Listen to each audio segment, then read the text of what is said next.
Bismillahirrahmanirrahim. Assalamualaikum warahmatullahi wabarakatuh.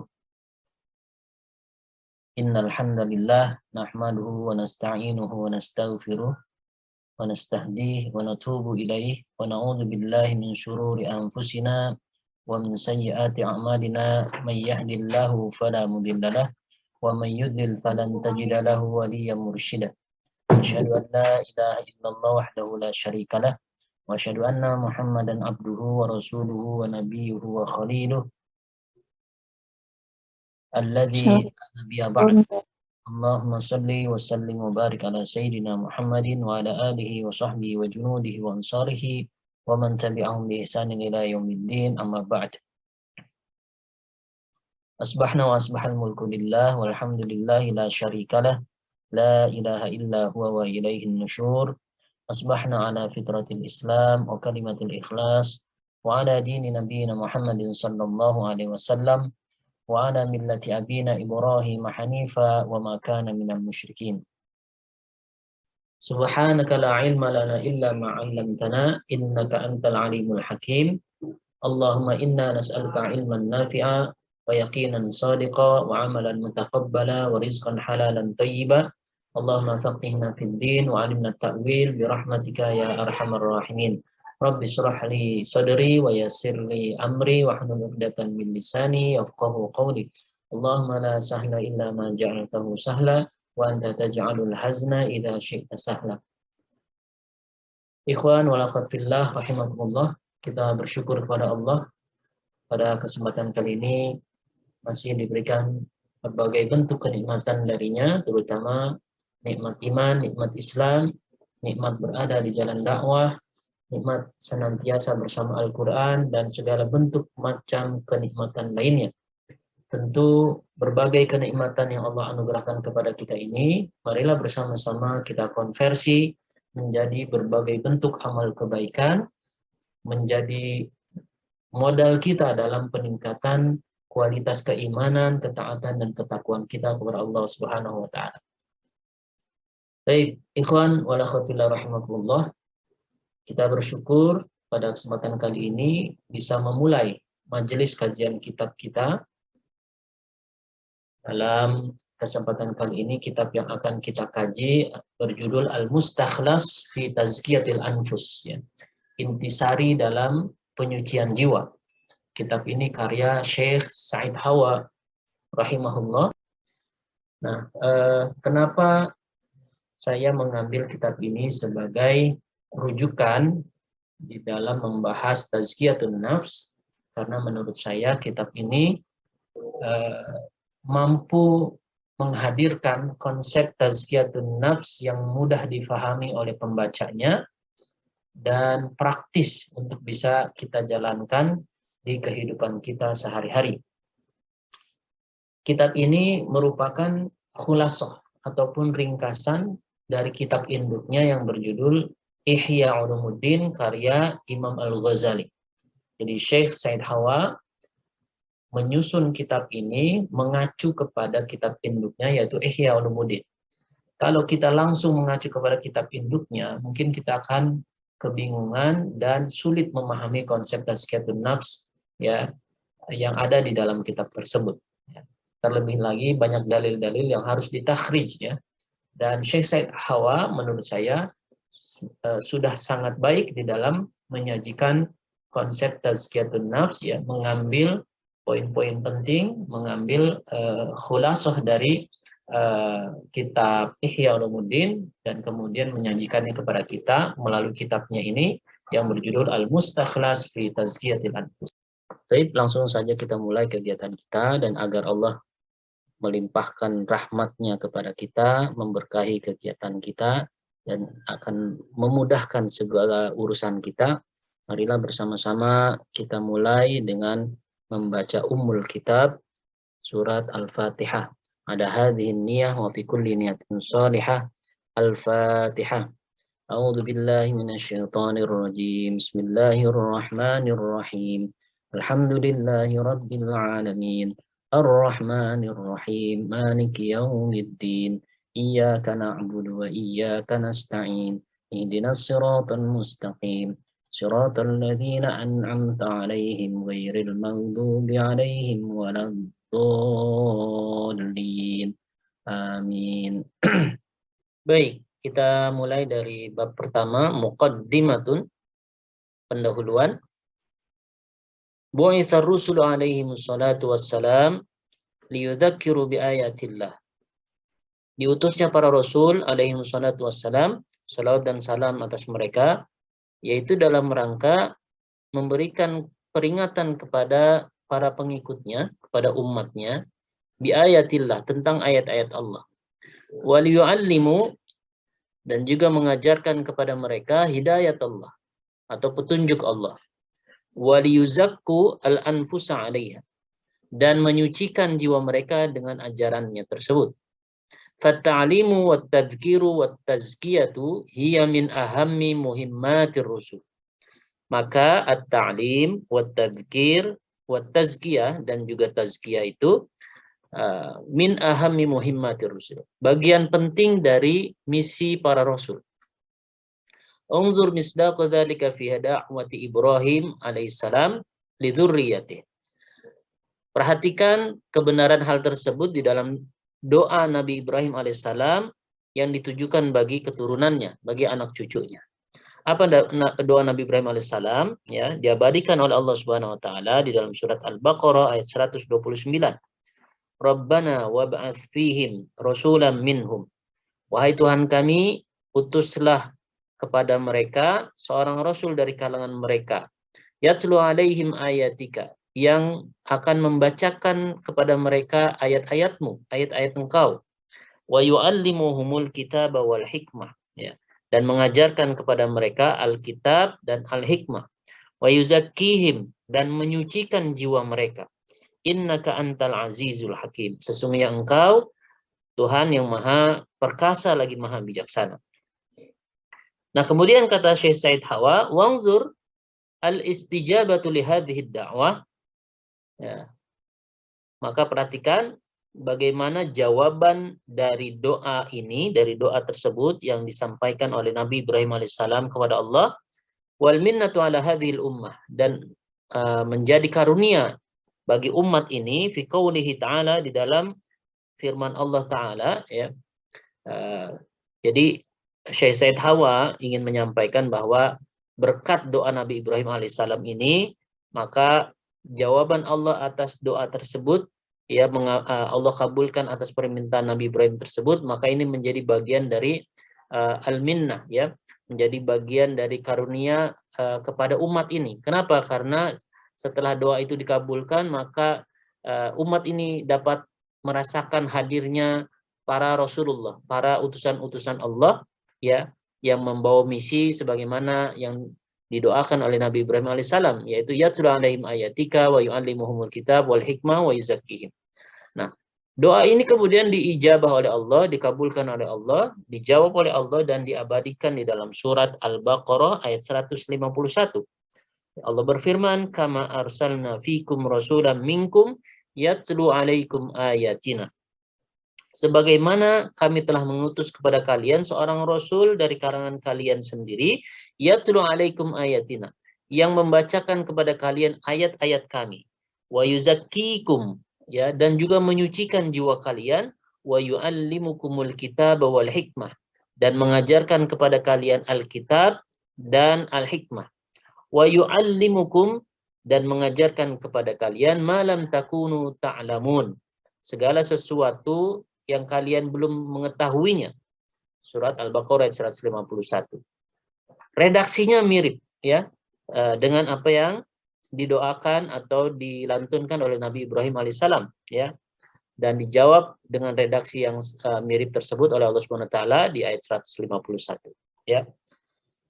Nah, kemudian Syekh Said Hawa juga mengutip ayat yang lain, ya, sebagai dalil untuk memperkuat tentang muhimmatur rusul, ya, bahwa tazkiyatun nafs itu bagian penting dari misi para rasul, ya. Walaqad qala Musa alaihissalam li Fir'aun, ya. Dan sungguh sebagaimana juga yang diucapkan Nabi Musa alaihissalam kepada Fir'aun, ya. Diabadikan oleh Allah Subhanahu wa taala di dalam surat An-Nazi'at ayat 18 dan ayat 19, ya. Di sini ada redaksi yang kurang, yaitu fakul halaka, maka katakanlah. Jadi Allah memerintahkan Nabi Musa alaihissalam untuk mengatakan kepada Fir'aun, halaka ila antazakka, ya, tidakkah kamu memiliki keinginan untuk menyucikan jiwa, wa ahdiyaka ila rabbika fatakhsha, ya, dan aku akan menuntunmu kepada Tuhanmu fatakhsha, agar engkau memiliki rasa takut, ya. Jadi ikhwah fillah rahimakumullah, ya, Allah sendiri yang memerintahkan Nabi Musa untuk mengucapkan kepada Fir'aun, ya, agar Fir'aun mau melakukan tazkiyatun nafs. Kenapa Allah Subhanahu wa taala memerintahkan demikian? Kenapa Nabi Musa disuruh mengajak Fir'aun untuk melakukan tazkiyatun nafs, ya? Karena, ya, perbuatan Fir'aun yang melampaui batas, bahkan sampai-sampai mengatakan ana rabbukumul a'la, aku ini adalah Tuhanmu yang maha tinggi, ya, mengaku sebagai Tuhan, mengaku sebagai pencipta, ya, pada hakikatnya karena kekotoran jiwanya, karena adanya penyakit di dalam jiwanya. Maka Nabi Musa alaihissalam atas perintah Allah mengajak Fir'aun untuk melakukan tazkiyatun nafs, ya. Ya, dengan jalan itulah, ya, maka dia akan mendapatkan hidayah dari Allah Subhanahu wa taala, ya. Dan makanya di dalam kalimat lanjutannya wa ahdiyaka ila rabbika, ya. Maka aku akan menuntunmu, akan memberi petunjuk kepadamu, kepada Tuhanmu, kepada Allah Subhanahu wa taala. Nah, kalau sudah mendapatkan hidayah dari Allah, fatakhsha, maka disitulah akan memunculkan rasa takut atau khasyatullah, ya, rasa takut kepada Allah, ya. Nah, ini menunjukkan begitu pentingnya tazkiyatun nafs, ya, yang langsung diperintahkan oleh Allah Subhanahu wa taala, ya, kepada Nabi Musa untuk disampaikan kepada Firaun, ya. Jadi kotornya jiwa Firaun itulah yang menyebabkan dia terhalang dari hidayah Allah, dan yang menyebabkan dia melakukan berbagai perbuatan yang melampaui batas, bahkan hingga dia mengaku sebagai Tuhan yang maha tinggi.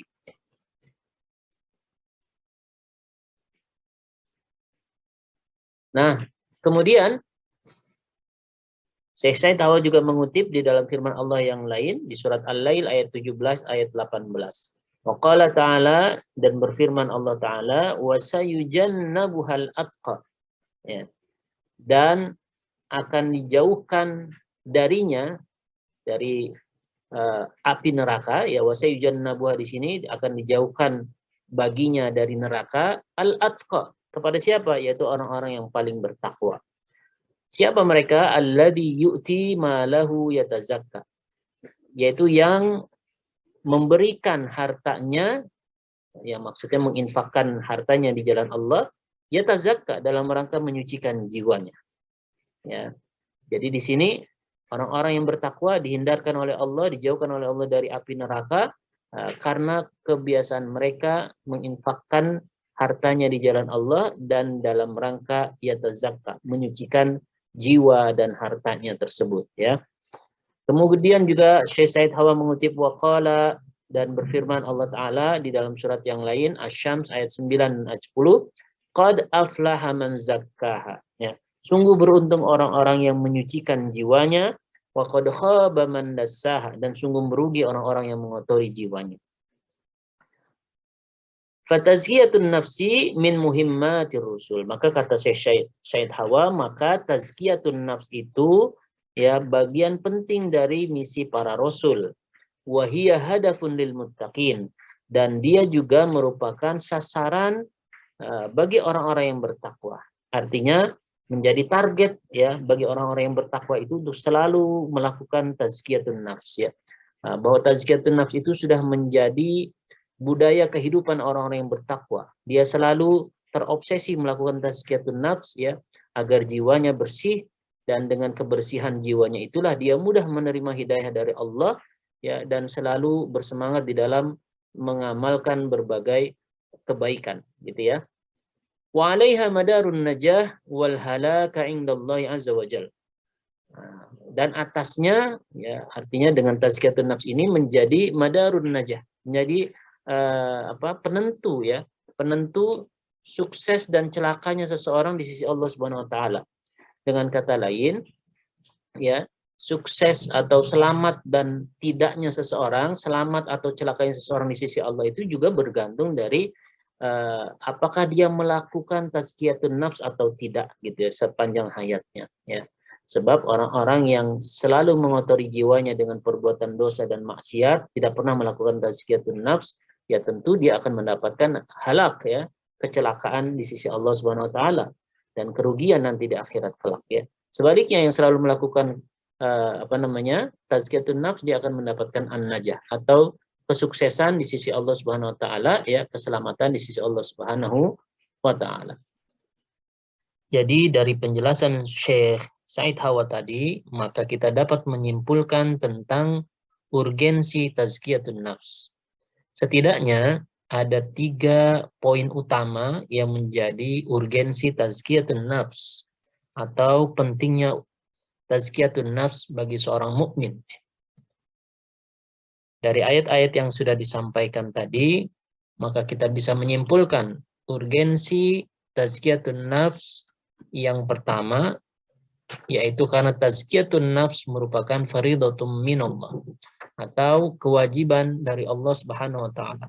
Ketetapan dari Allah Subhanahu wa taala, perintah dari Allah Subhanahu wa taala ya. Ayat-ayatnya jelas tadi, yang paling tegas ya kita bisa ambil misalnya tadi perintah Allah kepada Nabi Musa alaihissalam ya di dalam surat An-Nazi'at ya ayat 18 sampai dengan ayat 19 ya. Jadi ketika Allah mengatakan fakul dan katakanlah ya, itu artinya Allah memerintahkan kepada Nabi Musa untuk mengatakan hal tersebut kepada Fir'aun ya. Fakul halaka ila antazakka wa ahdiyaka ila rabbika fatakhsha ya. Jadi dengan perintah ini menegaskan bahwa tazkiyatun nafs sesuatu yang penting yang diperintahkan, diwajibkan, ditetapkan oleh Allah Subhanahu wa taala ya.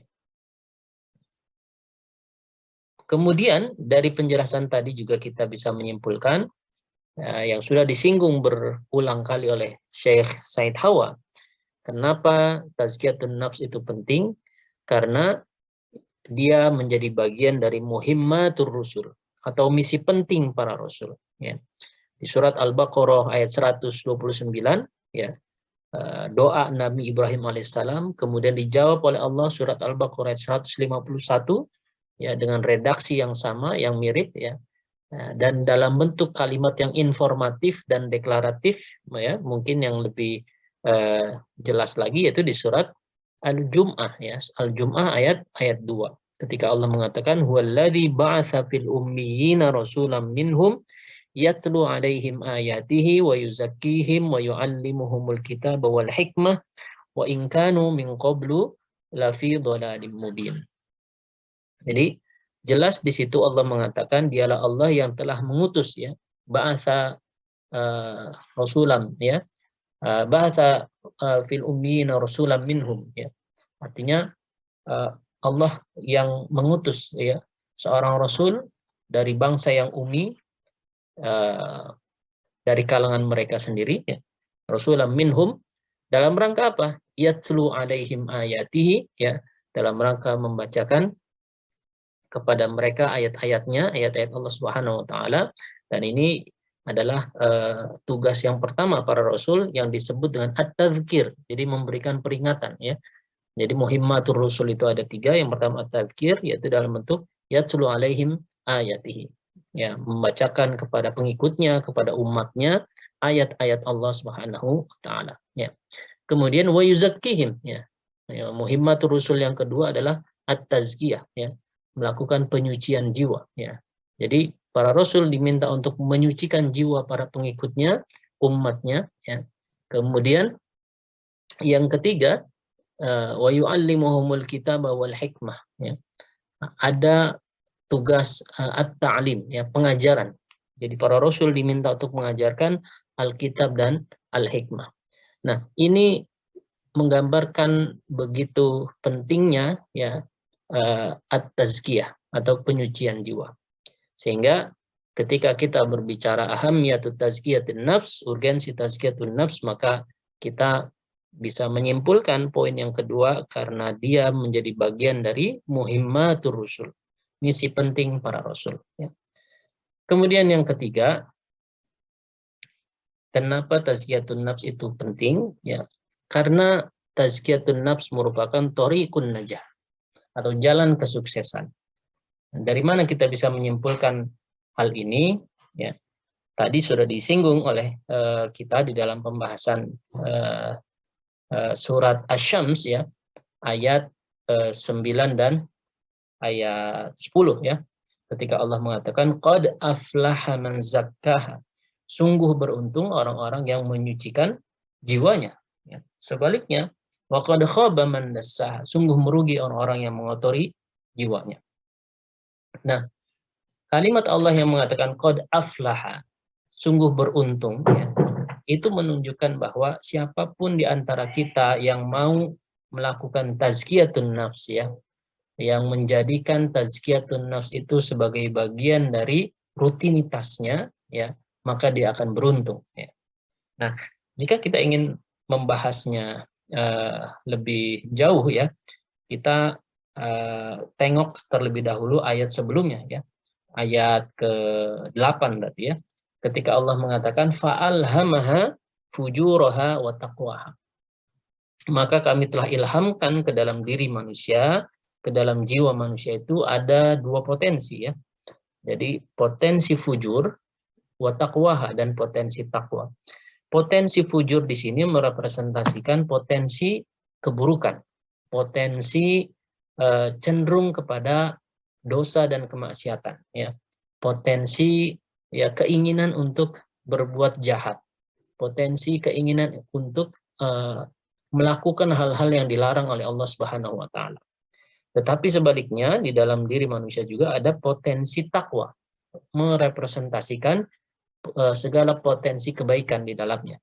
Artinya potensi kebaikan yang ada di dalam diri manusia yang cenderung untuk melakukan hal-hal yang baik, cenderung kepada hal-hal yang diperintahkan oleh Allah Subhanahu wa taala ya, keinginan untuk menjalankan berbagai bentuk amal kebaikan ya. Nah, artinya Allah sudah memberikan informasi kepada kita bahwa manusia ini memiliki dua potensi, yang keduanya akan selalu berkompetisi ya, akan selalu beradu keunggulan. Siapa di antara kedua potensi ini yang paling unggul ya? Mana yang paling unggul gitu ya? Apakah potensi yang baik atau potensi yang buruk? Apakah potensi yang takwa, apakah potensi yang fujur ya? Nah, ketika Allah mengatakan qad aflaha man zakkaha, sungguh beruntung orang-orang yang menyucikan jiwanya, maknanya adalah ya ketika kita mau menyucikan jiwa kita ya, maka potensi yang unggul yang mendominasi di dalam jiwa kita adalah potensi takwa, potensi yang baik ya. Kenapa? Karena seseorang yang secara rutin melakukan tazkiyatun nafs, analoginya seperti seseorang yang rajin mencuci bajunya. Ya. Kalau dia rajin mencuci bajunya, maka seluruh kotoran, seluruh noda yang ada di bajunya itu akan hilang, akan bersih. Bajunya akan menjadi cemerlang, gitu ya, akan indah dipandang. Nah, kurang lebih analoginya sama seperti jiwa kita. Jiwa kita ini mungkin setiap hari terkotori oleh perbuatan dosa, perbuatan maksiat, oleh perbuatan ketidaktaatan kita kepada Allah ya, kelalaian kita terhadap perintah-perintah Allah, perbuatan-perbuatan buruk kita dan seterusnya. Maka kotoran-kotoran itu, noda-noda itu harus dibersihkan dengan cara tazkiyatun nafsnya. Ketika kita rajin mentazkiyah diri kita, mentazkiyah jiwa kita, ya, maka kotoran-kotoran tadi itu ya akan hilang, ya. Dan ketika hilang bersih, ya, maka disitulah potensi takwa akan unggul di dalam diri kita. Potensi yang baik akan mendominasi di dalam diri kita. Ya, maka seluruh anggota badan kita akan cenderung kepada kebaikan, akan senang melakukan kebaikan, akan terobsesi untuk selalu berbuat kebaikan dan diringankan dalam menjalankan segala perintah Allah plus sesuatu yang dicintai oleh Allah Subhanahu wa taala. Itulah ketika dominasi potensi baik atau potensi takwa ada di dalam diri kita. Dan itulah yang dimaksud oleh Allah, qad aflaha man zakkaha. Sungguh beruntung orang-orang yang menyucikan jiwanya. Nah, sebaliknya, ketika seseorang senantiasa berbuat dosa, berbuat maksiat, berbuat kejahatan, berbuat keburukan, maka ayat lanjutannya kata Allah, wa qad khaba man dassaha. Sungguh merugi orang-orang yang mengotori jiwanya. Ya. Kenapa dikatakan merugi? Kebalikan dari kondisi yang sebelumnya tadi, kalau orang-orang yang selalu melaksanakan tazkiyatun nafs, maka potensi takwanya yang akan dominan di dalam dirinya, potensi yang baik akan unggul di dalam jiwanya.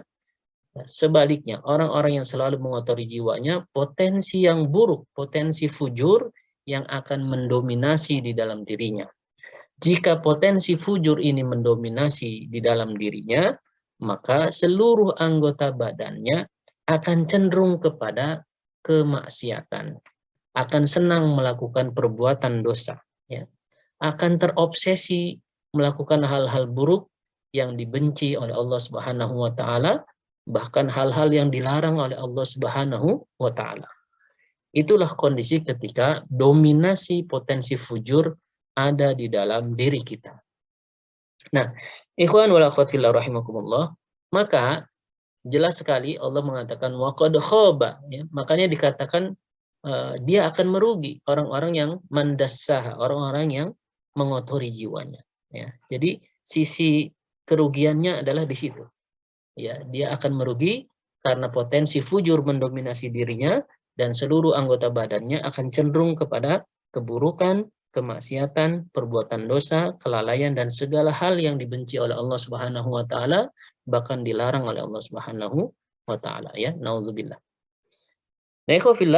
Nah, apa yang disampaikan oleh Allah di surat Asy-Syams ini, ayat 8 sampai dengan ayat 10 ini, pada hakikatnya linier dengan hadis Nabi SAW yang mungkin sama-sama kita sudah ketahui, ya, yaitu ketika Rasulullah SAW bersabda, ala inna fil jasadi mudghah, idza salahat salahal jasadu kullu, wa idza fasadat fasadal jasadu kullu, ala wahiyya qalbu.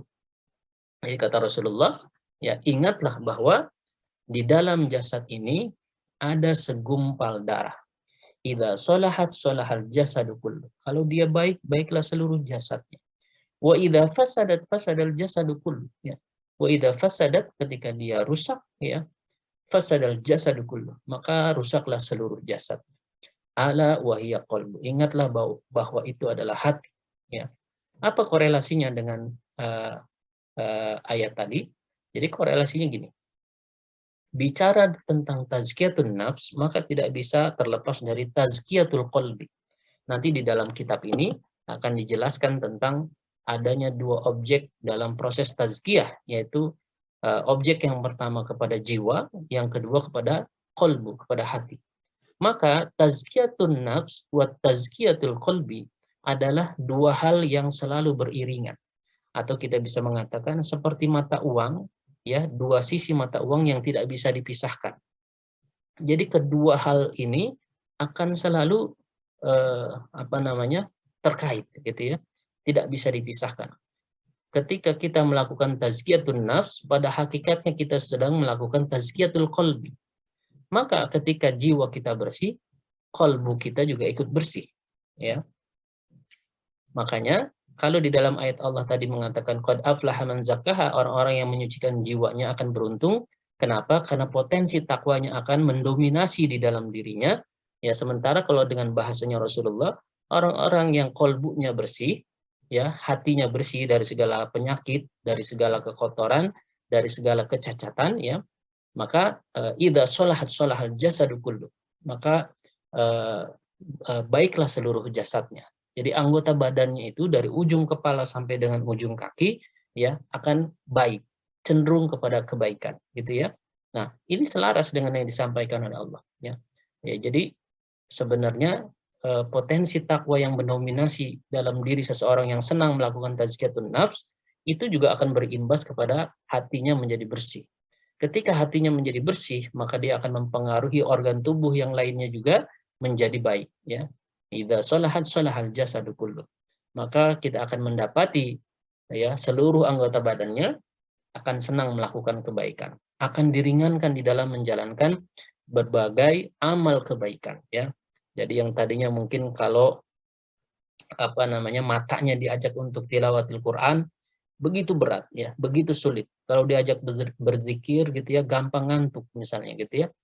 Atau dibawa membaca Al-Quran untuk membaca satu halaman saja udah nggak sanggup gitu ya, terasa berat dan ngantuk gitu ya. Tapi kalau dipakai untuk nonton TV, dipakai untuk hal-hal yang melalaikan ya, dipakai untuk hal-hal yang bahkan ya bernilai kemaksiatan kepada Allah Subhanahu wa taala, ya, hal-hal yang bersifat dosa ya yang dibenci oleh Allah Subhanahu wa taala, rasa-rasanya mata ini sanggup berlama-lama. Tapi begitu diajak untuk berbuat kebaikan ya, membaca Al-Qur'an, kemudian membaca kitab-kitab sirah gitu ya dan lain sebagainya, ya mata kita nggak sanggup gitu ya. Nah, ini menunjukkan ya seseorang yang demikian ya, yang tadinya mungkin organ tubuhnya cenderung kepada keburukan, kepada kemaksiatan, kepada dosa, begitu dia melakukan tazkiyatun nafs, maka ia akan berubah 180 derajat, dia akan mencintai kebaikan dan diringankan di dalam menjalankan amal-amal kebaikan tersebut gitu ya. Jadi itulah ketika dominasi ya takwa ada di dalam dirinya, ya maka hatinya menjadi bersih, dan ketika hatinya bersih maka baiklah seluruh anggota badannya ya. Begitu juga telinganya ya. Telinganya mungkin selama ini kalau sebelum melakukan tazkiyatun nafs ya, senangnya mendengarkan hal-hal yang melalaikan gitu ya. Begitu diajak mendengarkan murotal Al-Qur'an rasanya gampang bosan gitu ya, gampang bosan, gampang capek dan gampang istilahnya nggak betah lah gitu ya. Nah, begitu kita senantiasa melakukan tazkiyatun nafs, maka organ tubuh kita juga akan senang kepada kebaikan ya, dan akan mampu bertahan lama melakukan hal-hal yang baik gitu ya. Begitu juga tangan kita, kaki kita, dan seterusnya ya. Nah, kembali lagi, jadi selaras apa yang disampaikan oleh Allah Subhanahu wa taala dengan apa yang disampaikan oleh Nabi Shallallahu alaihi wasallam melalui sabdanya tadi ya. Jadi pada hakikatnya tazkiyatul qalbi selalu beriring dengan tazkiyatun nafs ya. Ketika kita melakukan tazkiyatun nafs ya, pembersihan jiwa, penyucian jiwa, pada saat yang sama akan terjadi tazkiyatul qalbi ya, penyucian hati ya. Baik. Nah, kembali ke ayat tadi. Jadi jangan sampai kita terlambat mendeteksi kondisi kejiwaan kita. Ya. Kalau kita lambat mendeteksi bahwa adanya noda-noda kekotoran, ya, kecacatan, penyakit yang menempel di dalam jiwa kita itu tidak segera kita hilangkan, ya, maka dia seperti noda-noda yang melekat di pakaian kita. Yang kalau istilahnya kita diamkan sebulan, 2 bulan, bahkan setahun, 2 tahun, maka akan berdampak buruk bagi pakaian kita. Ya. Pakaian yang bertahun-tahun nggak dicuci, ya maka nodanya itu akan melekat dengan pekat gitu ya. Dan sulit dihilangkan. Warnanya juga memudar. Tidak hanya itu, bahkan serat kainnya juga mudah rusak. Ya. Karena saking lamanya nggak dicuci, dan nodanya sudah sangat sulit dihilangkan. Ya, begitulah analogi jiwa kita juga. Kalau nggak pernah ditazkiyah, nggak pernah dicuci, nggak pernah kita melakukan pembersihan, maka noda-noda itu ya atas perbuatan dosa dan kemaksiatan yang kita lakukan itu akan sulit dihilangkan. Ya. Nah, jangan sampai nanti seperti baju yang tadi sudah lama nggak dicuci, akhirnya rusak, terkoyak gitu ya, bahannya rusak. Nah, Bisa nggak kondisi itu terjadi kepada jiwa kita, kepada diri kita? Jawabannya bisa saja. Betapa banyak orang-orang yang sudah sangat amat banyak ya noda-noda kotoran yang melekat ke dalam jiwanya, ya, ke dalam hatinya, sehingga apa? Sehingga ya sulit dibersihkan, bahkan dengan itu dia semakin jauh dari Allah Subhanahu wa taala dan malah menikmati ya kemaksiatan yang dia lakukan. Nauzubillah ya. Nah, ini sesuatu yang harus kita khawatirkan ya, jangan sampai terjadi kepada diri kita. Dan kita juga jangan sampai terlambat mengantisipasi ya untuk melakukan tazkiyah kepada diri kita, kepada jiwa kita ya. Ya.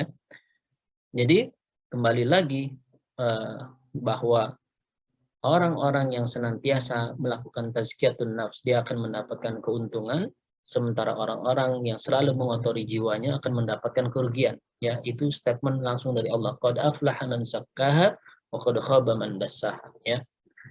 Nah, ikhwafillah rahimakumullah. Ya.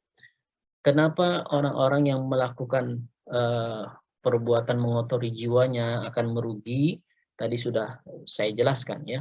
Dan apakah bentuk yang dapat mengotori jiwa kita atau perbuatan seperti apa yang dapat mengotori jiwa kita? Ya tentu perbuatan-perbuatan yang mengandung dosa, yang bersifat maksiat, yang bersifat keburukan, yang dibenci oleh Allah Subhanahu wa taala, yang dilarang oleh Allah Subhanahu wa taala, gitu ya. Kata Rasulullah, setiap kita melakukan perbuatan dosa atau maksiat ya, maka akan memunculkan satu nuktah ya, nuktatan di dalam hati kita. Satu noda hitam ya. Dan noda hitam ini akan bertambah seiring kita menambah keburukan, menambah kemaksiatan ataupun perbuatan dosanya semakin banyak, maka noda-noda hitam itu akan semakin banyak ya. Ketika noda-noda hitam itu semakin banyak ya, seperti apa flek gitu ya. Ketika noda-noda hitam itu semakin apa namanya menyelimuti ya hati kita ya, maka disitulah kondisi yang harus kita khawatirkan. Kenapa? Karena hati kita yang tadinya ya bersih ya, karena ada flek-flek hitam, ada noda-noda hitam akibat perbuatan dosa dan kemaksiatan yang kita lakukan ya, maka lambat laun noda-noda hitam itu tidak hanya sekedar spot-spot noda hitam atau flek-flek noda hitam. Dia akan berubah menjadi lapisan hitam pekat yang menyelimuti, yang menyelubungi ya hati kita, sehingga apa? Karena hati kita tertutup oleh lapisan hitam pekat, maka hidayah dari Allah tidak mudah masuk ke dalam hati kita. Hidayah dari Allah itu nggak bisa menembus ke dalam hati kita. Ya. Analogi lainnya misalnya seperti kalau kita punya rumah, ada jendelanya, ada kacanya, tapi karena berbulan-bulan nggak pernah kita bersihkan, bahkan bertahun-tahun nggak pernah kita bersihkan, maka noda atau debu yang menempel di dinding kaca itu, ya di kaca-kaca itu akan semakin tebal. Begitu semakin tebal, ya maka yang terjadi cahaya dari luar tidak mudah masuk menembus ke dalam ruangan. Yang terjadi di dalam ruangan itu akan terasa gelap, ya, akan terasa apa namanya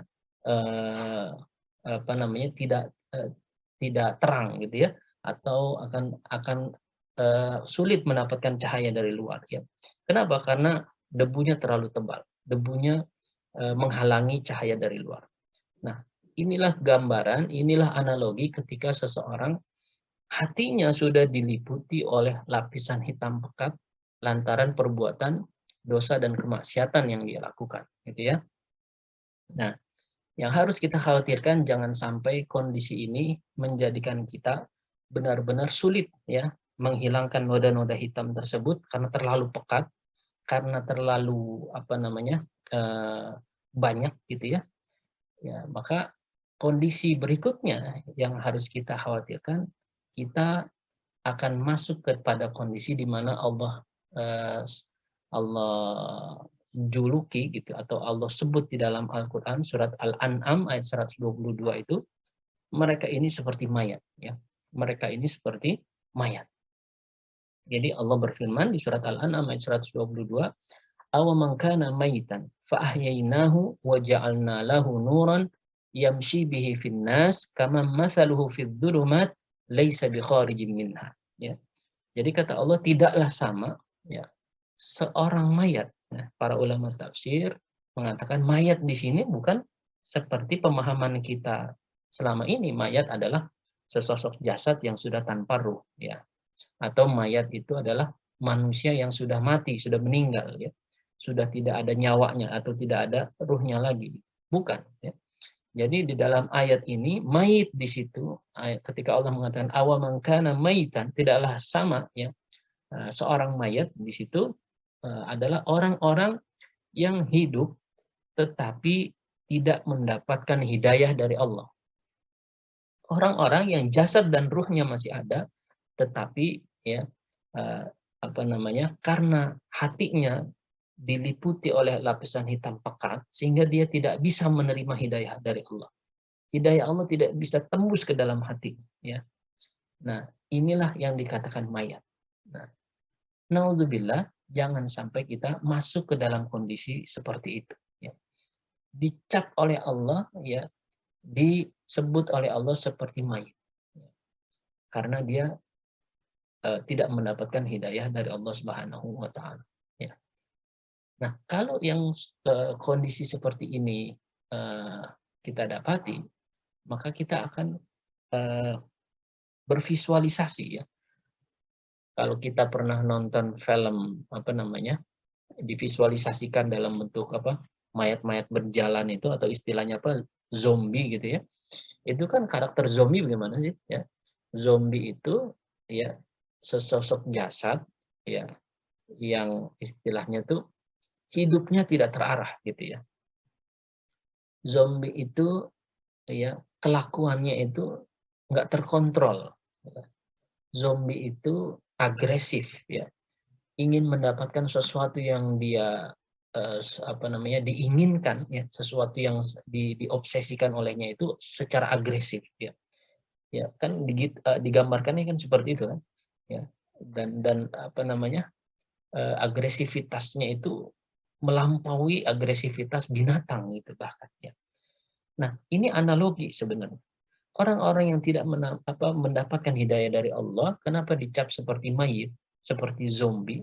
Karena dia berjalan tanpa arah dalam kehidupannya, kemudian dia memiliki agresivitas yang tinggi terhadap obsesi dunianya, sehingga apapun dia lakukan demi dunianya, dia tidak peduli lagi antara perintah dan larangan Allah Subhanahu wa Ta'ala.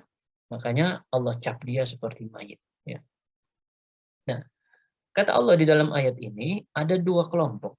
Jadi kelompok yang pertama yaitu yang tadinya mayat tadi, yang tadinya hatinya sudah mati, ya. Kenapa saya katakan hatinya sudah mati? Karena dia nggak dapat sumber energi dari Allah Subhanahu Wa Taala. Dia tidak mendapatkan sibghatam, celupan dari Allah. Kenapa? Hatinya terhalang oleh lapisan hitam pekat, ya, karena perbuatan dosa dan maksiat yang dia lakukan. Nah, jadi dalam kondisi seperti itu, ya hatinya itu nggak mendapatkan energi dari Allah Subhanahu Wa Taala, hidayah dari Allah Subhanahu Wa Taala, ya. Cahaya Allah itu nggak bisa menembus masuk ke dalam hatinya. Lama kelamaan hati ini akan mengeras, gitu ya. Makanya di dalam Al-Quran diistilahkan fakosat kurubuhum. Maka hatinya itu menjadi kasat. Apa sih kasat itu? Ya kan fakosat itu sudah diserap dalam bahasa kita istilah kasat ya. Kasat itu kan keras, membatu gitu ya. Nah, hati yang keras dan membatu itu persis seperti dalam dunia kedokteran, seseorang yang punya penyakit lever ya, punya penyakit hati itu karena virus hepatitis, lambat laun ya fungsi hatinya akan menurun, ya fungsi organ hatinya akan menurun, dan kalau sudah benar-benar parah stadium 4 bahkan dia akan mengeras seperti batu. Itulah yang disebut dengan sirosis ya. Dengan sirosis. Nah, kalau kondisinya sudah seperti ini, biasanya dokter sudah setengah angkat tangan lah, bukan setengah lagi, mungkin 3/4 sudah angkat tangan ya, sudah give up. Kenapa? Karena ya nggak ada obatnya kecuali diganti hatinya karena udah nggak berfungsi, udah nggak fungsional, ya. Yang harusnya fungsinya menyerap racun, yang harusnya bisa menetralisir racun, tapi karena sudah mengeras, sudah membatu, dia nggak berfungsi. Akhirnya racun itu malah menyebar ke seluruh aliran darah dia. Itulah yang menyebabkan seorang pengidap penyakit lever, ya, dia akan terus drop imunitasnya karena racunnya itu nggak bisa dinetralisir oleh hatinya. Dan hatinya sudah tidak ada fungsinya sehingga harus diganti. Makanya pengobatannya atau treatmentnya biasanya transplantasi hati. Dan itu pun ya peluangnya 50-50, bisa sembuh, bisa gagal. Ya, contoh yang sembuh misalnya kalau dalam dalam dunia kedokteran kita gitu ya, di Indonesia, kasus yang pernah terkenal itu misalkan Bapak Dahlan Iskan, ya. Dahlan Iskan itu tokoh nasional yang sukses dengan transplantasi hati. Ya, sampai sekarang alhamdulillah masih sehat gitu ya. Nah, ada yang gagal misalnya siapa? Almarhum Cak Nur, ya, Nurholis Majid. Itu gagal transplantasi hati. Nah, kembali lagi dalam dunia kedokteran, seseorang yang hatinya sudah mengeras, sudah membatu, yang disebut sirosis, ya, sudah stadium 4, maka ya solusinya adalah diganti hatinya, ya, diganti dengan yang baru, ditransplantasi lagi, dicangkok ya, hatinya. Ya. Nah, sebenarnya dalam dunia tazkiyatun nafs juga, ya, secara analogi sama kayak begitu. Hati kita nih yang sudah terkotori oleh noda hitam pekat karena perbuatan dosa, perbuatan maksiat, perbuatan kejahatan yang kita lakukan, segala keburukanlah yang kita lakukan, maka hati ini, ya, kalau sudah benar-benar mati gitu ya, ya tadi makanya kata Allah seperti mayit, ya, seperti mayit. Dan sebenarnya harusnya diganti, cuman kan nggak bisa kita ganti, ya. Maka hanya dengan izin Allah lah kemudian hati itu bisa dibersihkan kembali, ya. Bisa istilahnya bahasanya Allah di ayat berikutnya tadi, awamang kana maitan, kemudian apa? Fa'ahyainahu, kami hidupkan dia, ya. Jadi sebenarnya hati yang sudah mati tadi, ya, manusia yang sudah diklaim oleh Allah sebagai mayit tadi bisa dihidupkan lagi, hatinya juga diganti yang baru, kurang lebih begitu ya. Ya, dengan cara apa? Nah, ketika orang yang disebut oleh Allah mayit tadi, dia menyadari perbuatannya keliru, kemudian dia melakukan taubatan nasuha. Ya. Nah, ketika dia melakukan taubatan nasuha, kemudian memunculkan mujahadah, kesungguhan, ya, untuk berubah, ya, kesungguhan untuk berhijrah gitu ya, dari keburukan kepada kebaikan, ya, dari kemaksiatan kepada keimanan dan ketaatan, ya, dari segala bentuk kejahatan kepada, ya, hal-hal yang bersifat ketakwaan dan seterusnya. Maka mujahadah inilah yang menyebabkan hidayah Allah turun dan Allah menghidupkan kembali orang yang sudah diklaim oleh Allah sebagai mayit, ya. Nah, dari mana kita tahu? Ya, nanti silakan dibuka di surat Al-Ankabut surat ke-29 ayat terakhir, ya, ayat terakhir itu ayat ke-69, Allah berfirman walladzina jahadu fina lanahdiyannahum subulana. Ya, dan orang-orang yang bermujahadah fina, di jalan kami. Orang-orang yang bersungguh-sungguh di jalan kami. Artinya modalnya adalah kesungguhan. Dia sungguh-sungguh untuk merubah dirinya. Dia sungguh-sungguh ingin meninggalkan segala bentuk dosa dan kemaksiatannya. Dia sungguh-sungguh ingin berhijrah dari segala keburukan kepada kebaikan, kepada keimanan, kepada ketakwaan. Maka disitulah kata Allah, lanahdiyannahum subulana. Ya, kalau kita belajar bahasa Arab ada lam taukid di situ, ya. Ada lam yang berfungsi memastikan keniscayaan. Jadi Allah menjamin, menggaransi. Allah pasti memberikan hidayah kepada mereka. Ya, lanahdiyannahum subulana. Allah akan memberikan hidayah kepada mereka kepada jalan-jalan kami, kata Allah. Artinya akan dibukakan pintu jalan-jalan kebaikan. Dan disitulah kemudian dia yang tadinya sudah mati, kata Allah fa'ahyainahu, kami hidupkan kembali, ya. Jadi hidup kembali yang hatinya juga sudah rusak, ya, sudah kasat, sudah mengeras, sudah membatu, ya, sudah nggak berfungsi, ya. Kira-kira seperti orang yang dicangkok hatinya, Ya, seperti orang yang ditransplantasi hatinya, diganti dengan yang baru oleh Allah Subhanahu wa taala, meskipun tidak terlihat secara kasat mata lah. Ini hanya filosofisnya kurang lebih begitu ya. Jadi apa Allah yang melakukan hal itu sehingga kalimatnya aw man kana maitan fa ahyainahu, ya, kami hidupkan kembali, ya. Jadi dia hidup kembali, ya. Yang tadinya ada di jalan kesesatan berubah berada di jalan yang baik, yang benar, dan disitulah dia menjadi lebih taat kepada Allah, menjadi lebih semangat dalam beribadah kepada Allah, dan segala sesuatu hal-hal yang baik ada di dalam dirinya, ya. Tidak hanya itu kata Allah di dalam ayat tadi, fa ahyainahu wa ja'alna lahu nuran, ya. Jadi setelah Allah hidupkan dia, ya, hatinya hidup kembali, jiwanya bersih kembali, Allah berikan kepadanya cahaya. Maksudnya apa? Hidayah Allah masuk ke dalam dirinya, ya. Jadi orang-orang yang melakukan tazkiyatun nafs, ya, dengan tadi modal mujahadah, dia bermujahadah kepada Allah, dia bertobat dengan taubatan nasuha, bermujahadah untuk berubah menjadi lebih baik, ya, melakukan tazkiyatun nafs, maka bersihlah hatinya, bersihlah jiwanya, hidayah Allah mudah masuk ke dalam dirinya. Itulah yang dimaksud wa ja'alna lahu nuran, ya. Setelah hidayah Allah ini masuk, cahaya Allah ini masuk ke dalam jiwa dan hatinya, ya. Kemudian kata Allah, yamshi bihi finnas. Jadi bukan hanya sekedar dia mendapatkan hidayah dari Allah saja, bukan hanya sekedar dia mendapatkan cahaya Allah saja, tetapi dengan cahaya itu, dengan hidayah Allah itu, yamshi bihi finnas. Dia berjalan di tengah-tengah manusia. Jadi artinya ini juga Allah memberikan pesan kepada kita, nggak boleh puas menjadikan diri kita sebagai orang yang baik saja, sebagai orang yang soleh saja. Tetapi bagaimana kesolehan kita, kebaikan kita, mampu kita tebarkan kepada orang-orang lain di sekeliling kita. Ya.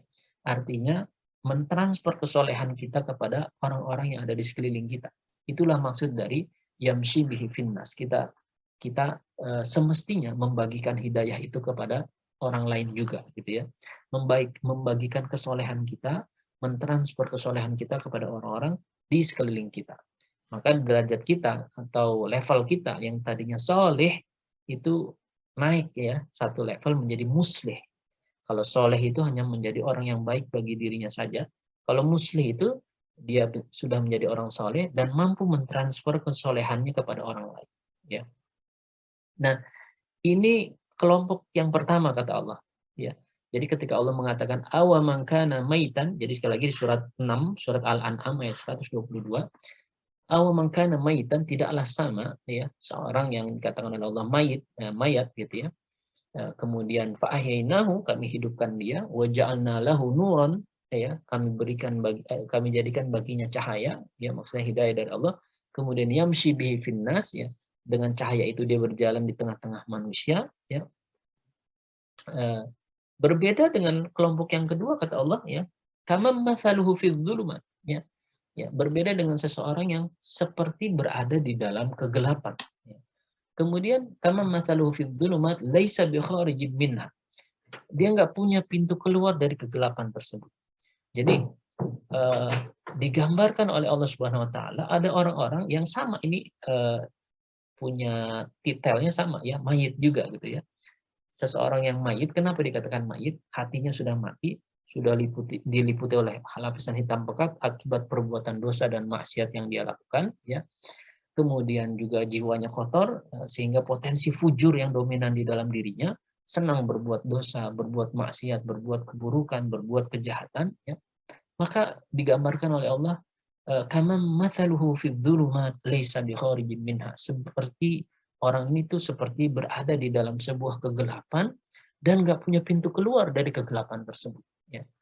Bayangkan kalau kita dikurung, ya, dikurung dalam sebuah bunker yang gelap gulita gitu ya, dan benar-benar nggak ada sedikit pun secercah cahaya yang masuk ke dalam ruangan tersebut, maka kira-kira mudah nggak kita keluar dari tempat tersebut?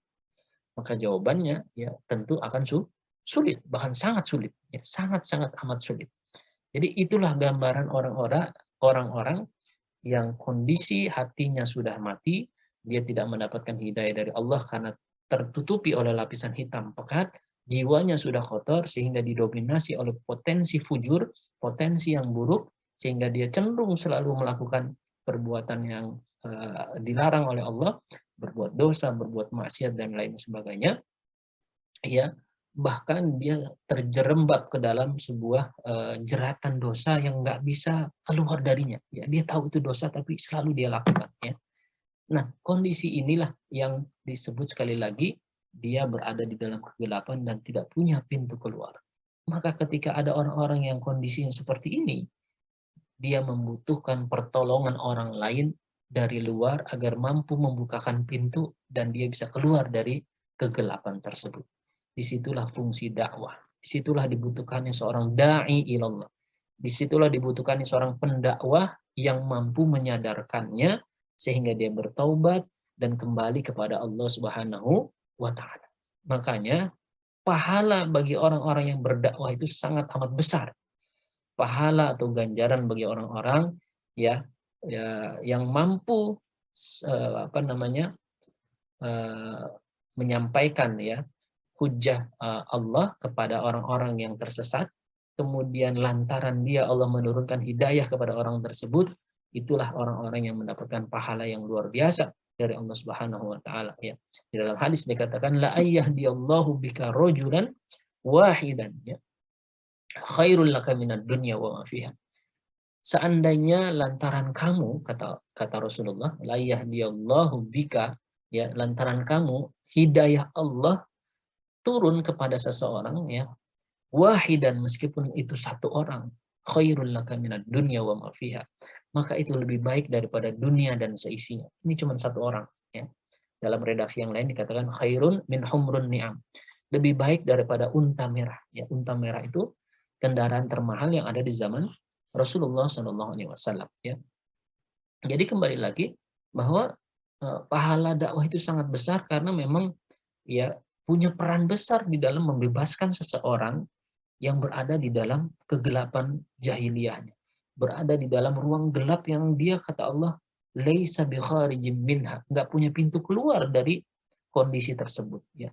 Yang memungkinkan adalah adanya orang-orang lain yang mampu membukakan pintu dari luar sehingga orang ini bisa keluar dari kegelapan ya. Makanya pahalanya bagi orang yang berdakwah sangat besar. Makanya jangan pernah kita melalaikan istilahnya ataupun meremehkan gitu ya peran dakwah. Jadi kalau bisa kita berkontribusi untuk dakwah agar kita mendapat bagian dari pahala kebaikan dalam berdakwah tersebut gitu ya. Nah, kembali lagi bahkan ya di ayat lanjutannya Allah katakan setelah Allah mengatakan kaman mathaluhu fid dhulumat laisa bi kharijin minha ya zuyyina lil kafirina ma kanu ya'malun ya. Jadi orang-orang yang terjerembab ke dalam perbuatan dosa dan maksiat dan dia seolah-olah tidak bisa keluar dari kondisi itu seperti di dalam sebuah kegelapan yang enggak ada pintu keluar, maka kata Allah dia seperti orang-orang kafir yang zuyyina lil kafirina ma kanu ya'malun. Telah dijadikan indah pada pandangan orang-orang kafir itu maka nu ya'malun, apa-apa yang mereka kerjakan. Makanya wajar misalnya ya kalau kita perhatikan ada orang-orang tertentu yang melakukan perbuatan dosa, bahkan perbuatan dosa besar diulangi dan diulangi lagi. Bahkan bukan hanya itu ya, sudah sampai pada taraf ya kecanduan. Melakukan perbuatan yang sama terus-menerus dan menikmatinya, menikmati kemaksiatan, menikmati perbuatan dosa, menikmati bahkan ya perbuatan dosa-dosa besar yang dibenci oleh Allah Subhanahu wa taala. Menjadikannya sebagai lifestyle misalnya gitu ya. Dan ini sama seperti pandangan orang-orang kafir ya. Mohon maaf misalkan ada komunitas-komunitas misalnya komunitas free sex gitu ya, seks bebas ya. Orang kafir kan menganggap itu sesuatu lifestyle biasa saja. Yang penting suka sama suka, yang penting menjaga diri agar tidak tertular penyakit penyakit kelamin atau apapun itu yang membahayakan, saling menjaga, it's okay. Nah, gitu kan. Nah, ini kan pandangan-pandangan menyimpang yang sebenarnya Allah sudah sampaikan tadi. Zuyyina lil kafirina ma kanu ya'malun ya. Dijadikan indah pada pandangan orang-orang kafir terhadap apa yang mereka kerjakan. Nah, sekarang orang-orang yang secara KTP statusnya Islam juga banyak yang begitu. ikut masuk dalam sebuah komunitas-komunitas sesat ya, komunitas-komunitas kemaksiatan, komunitas-komunitas yang isinya melakukan perbuatan-perbuatan dosa, bahkan dosa besar ya, perbuatan zina ya, minum minuman khamar gitu ya, berjudi dan lain sebagainya. Nah, ini yang mengkhawatirkan. Jadi kalau ada seseorang yang dia berbuat dosa dan menikmatinya, maka dia sama seperti orang kafir yang tadi Allah katakan, memandang indah apa yang mereka lakukan. Jadi kemaksiatan sudah menjadi lifestyle, gaya hidup, sudah menjadi hal-hal yang dinikmati, gitu ya. Ada komunitas apalagi, komunitas LGBT misalnya. Nah, itu juga kan penyimpangan yang luar biasa. Sudah jelas-jelas dilarang oleh Allah Subhanahu wa taala, tapi mereka dengan secara sadar gitu ya melakukan hal itu dan menikmati. Hati-hati. Inilah yang dikatakan ya orang-orang yang seperti orang kafir yang menganggap indah apa yang mereka kerjakan. Nah, jadi kembali lagi, naudzubillah tsumma naudzubillah, ya, ada dua kelompok yang sama-sama dikatakan mayit kata Allah, sama-sama mayat. Bedanya kelompok yang pertama, sebelumnya dia mayit, kemudian Allah hidupkan kembali, fa'ahyainahu. Kenapa Allah hidupkan kembali? Karena yang bersangkutan menyadari kesalahannya, menyadari perbuatan dosanya, kemudian dia taubatan nasuha dan bermujahadah melakukan berbagai kebaikan, bermujahadah untuk berhijrah kepada kebaikan dan melakukan tazkiyatun nafs ya, maka kata Allah fa'ahyainahu wa ja'alna lahu nuran, kami jadikan baginya cahaya. Setelah dia bersih jiwa dan hatinya, hidayah Allah masuk ke dalam dirinya, kemudian dengan hidayah Allah itu kata Allah yamshi bihi finnas, dia berjalan di tengah-tengah manusia. Ya, berbeda dengan kelompok yang kedua yang kata Allah sama-sama mayit, sama-sama hati dan jiwanya kotor ya. Hatinya sudah mati, sudah membatu, ya, jiwanya kotor sehingga didominasi oleh potensi fujur. Ya, tetapi bedanya orang yang kelompok kedua ini, kama masaluhu fi dzulumat laisa bi kharijin minha. Seperti orang yang berada di dalam kegelapan dan nggak punya pintu keluar dari kegelapan tersebut. Ya, bahkan zuyina lil kafirina ma kanu ya'mal. Ya, seperti orang-orang kafir dia dijadikan indah pada pandangan mata mereka itu, ya, apa-apa yang mereka kerjakan, menganggap hal itu sesuatu yang nikmat ya, menikmati kemaksiatan, menikmati perbuatan dosa ya, bahkan menjadikannya sebagai uruf, budaya, menjadikannya sebagai gaya hidup ya. Naudzubillah tsumma naudzubillah. Nah, jangan sampai sekali lagi kita terjebak pada kondisi ini ya. Sebelum terlambat ya, sadari betul ya bahwa dosa dan kemaksiatan ya, perbuatan buruk dan hal-hal yang dibenci oleh Allah itu pada hakikatnya akan mengotori jiwa kita, mengotori hati kita, maka kita membutuhkan tazkiyatun nafs ya. Orang-orang yang melakukan tazkiyatun nafs, maka kata Allah qad aflaha man zakkaha. Sungguh beruntung orang-orang yang menyucikan jiwanya. Makanya itulah poin yang ketiga, bahwa tazkiyatun nafs itu penting karena dia adalah thoriqun najah ya, jalan kesuksesan ya. Jadi ikhwafillah rahimakumullah, hamiyatut tazkiyatun nafs ya, urgensi tazkiyatun nafs atau urgensi penyucian jiwa ini, setidaknya inilah 3 poin utama ya yang harus kita ketahui, dan dengan 3 poin ini seharusnya memberikan dorongan yang kuat kepada kita, motivasi yang kuat kepada kita untuk mempelajari tazkiyatun nafs, untuk mempraktekkan tazkiyatun nafs dan menjadikan tazkiyatun nafs itu sebagai uruf, sebagai budaya kehidupan kita. Artinya sesuatu yang kita lakukan secara terus-menerus, secara kontinu, secara istimroriyah, gitu ya. Ya, bahwa kenapa tazkiyatun nafs ini penting? Dia adalah perintah dari Allah, kewajiban dari Allah, ketetapan dari Allah, dan dia juga menjadi bagian dari misi penting para rasul, dan dia adalah jalan kesuksesan. Jika kita ingin sukses, maka lakukanlah tazkiyatun nafs ya. Maka jalankan tazkiyatun nafs dengan sebaik-baiknya. Wallahu a'lam bishawab. Sebelum saya tutup untuk kajian hari ini, insya Allah kita sambung di dalam pertemuan berikutnya. Ya, jadi hari ini kita hanya membahas tentang urgensi tazkiyatun nafs, agar dengan kita memahami urgensinya, kita lebih bersemangat, termotivasi mempelajari tazkiyatun nafs ya, menjalankan tazkiyatun nafs. Sebelum diakhiri, ada yang mau ditanyakan? Tafadhol. Cukup sementara Ustaz. Alhamdulillah ya. Kalau sudah jelas ya, mudah-mudahan ada manfaatnya. Kita akhiri bersama dengan doa kafaratul majelis. Subhanakallahumma wa bihamdik. Asyhadu an la ilaha illa anta Astaghfirullah wa atubu ilaik. Jazakallahu khairan wal afu minkum. Al-haqqu min rabbik fala takunanna minal mumtarin. Wassalamualaikum warahmatullahi wabarakatuh. Waalaikumsalam warahmatullahi